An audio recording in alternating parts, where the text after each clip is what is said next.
কাতারে প্রবাসী বাংলাদেশি মালিকানাধীন বিভিন্ন পোশাক কারখানায় দক্ষতার সঙ্গে তৈরি করা হচ্ছে নারী ও পুরুষের বাহারি ডিজাইনের পোশাক। বাংলাদেশি তৈরি পোশাকের চাহিদা বাড়ায় এ খাতে বিনিয়োগ বাড়াচ্ছেন প্রবাসীরা। তৈরি হচ্ছে নতুন নতুন উদ্যোক্তা। তাদের তৈরি পোশাক বিক্রি হচ্ছে কাতারের বড় বড় শপিং সেন্টারে। বেচাকেনা ভালো হয়, সফলতার সঙ্গে এগিয়ে যাচ্ছেন বলে জানান প্রবাসী ব্যবসায়ীরা। এখানে three piece, blouse, pant, shirt পুরে সিলানি হয়। সব কিছু মোটামুটি ভালো আছে, খারাপ না। যদি বাঙালির বাইরে আসতে চান, কাতারে আসতে পারেন, সমস্যা নেই। বাংলাদেশি প্রবাসীরা যদি আমাদের এখানে দোহাতে আসে, এই কাজের অনেক চাহিদা।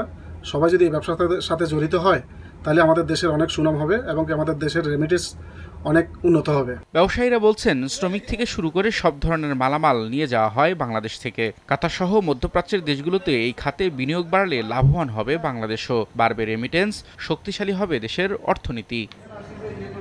সময় সংবাদ, দোহা, কাতার।